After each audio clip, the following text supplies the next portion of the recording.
میرے نبی تشریف لے جا رہے ہیں، آپ کو آواز آئی یا رسول اللہ. آپ نے یوں دیکھا کوئی نظر نہیں آیا. پھر آواز آئی یا رسول اللہ. دیکھا تو ایک ہرنی گلے میں رسی چارپائی سے بندھی ہوئی، وہ آپ کو پکار رہی تھی. آپ قریب آئے. کیا ہے؟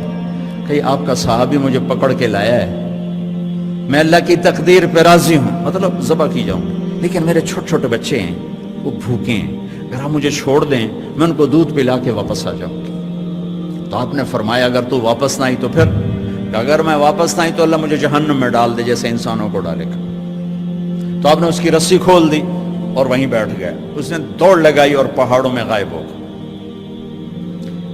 دیر گزر گئی تو آپ نے دیکھا وہ پہاڑ سے اتر رہی تھی اور آ کر کہا یا رسول اللہ میں حاضر ہوں.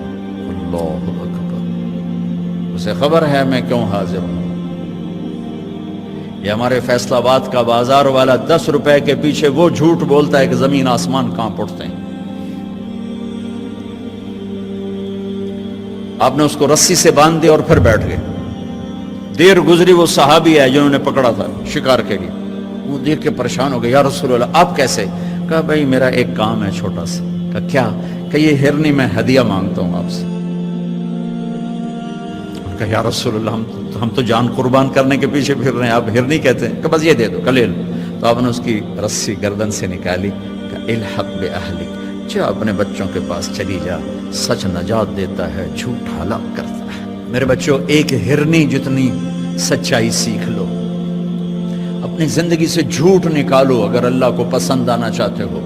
نہ تہجد پڑھو، نہ اشراق پڑھو، نہ اوابین پڑھو. فرض نماز کا تو معافی کوئی نہیں، اس کی تو معافی کوئی نہیں، سچ بولو. فرض روزے کی معافی کوئی نہیں، مت رکھو تم نفلی روزے، مت کرو تم نفلی حج.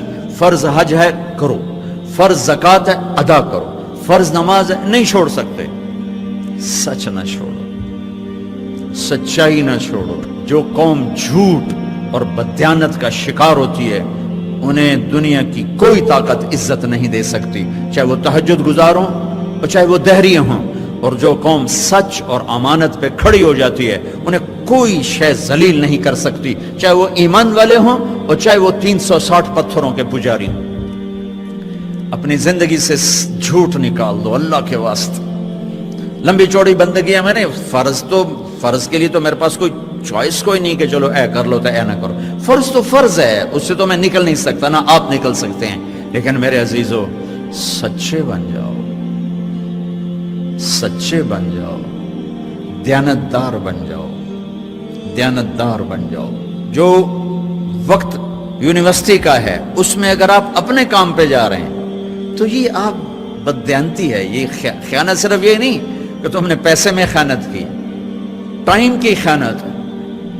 یونیورسٹی کے ٹائم میں پروفیسر صاحب اخبار پڑھ رہا ہے، یہ خیانت ہے اس وقت کے ساتھ جس کی گورنمنٹ اس کو تنخواہ دے رہی. یونیورسٹی کے ٹائم میں وہ حاضریاں لگا کے اور اپنے کام کو جا رہا ہے، یہ خیانت ہے اس ٹائم کے ساتھ جس کی وہ تنخواہ لے رہا ہے.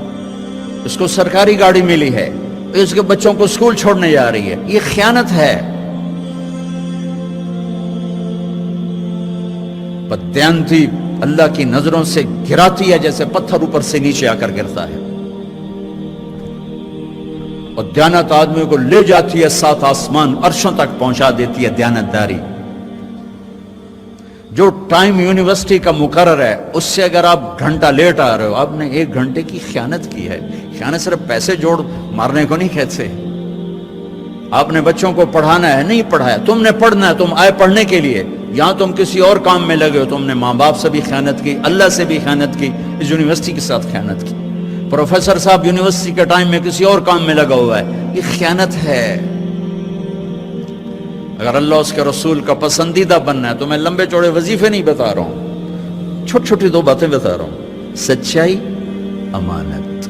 سچائی، امانت. ہمارے ایک بزرگ تھے، وہ ٹیلی فون کے جی ایم ہو کے ریٹائر ہوئے تھے، وہ تبلیغ کے بھی امیر تھے. جب وہ دفتر میں آتے تھے تو تبلیغ کا ایک بول نہیں بولتے تھے کہ بھائی یہ تنخواہ میں ٹیلی فون کی خدمت کی لیتا ہوں، یہاں کوئی تبلیغ کی بات نہیں ہوگی، اور جب وہ دفتر سے نکل جاتے کہتے ہیں ہن میرا ٹائم اپنا ہے، ہن کوئی ٹیلی فون کی بات نہیں ہوگی، اب صرف تبلیغ کی بات ہوگی۔ میرے بچوں، بددیانتی نے ہمیں زیرو کر دیا ہے۔ یہ تو ایک اجتماعی زندگی کے لحاظ سے میں کہہ رہا ہوں۔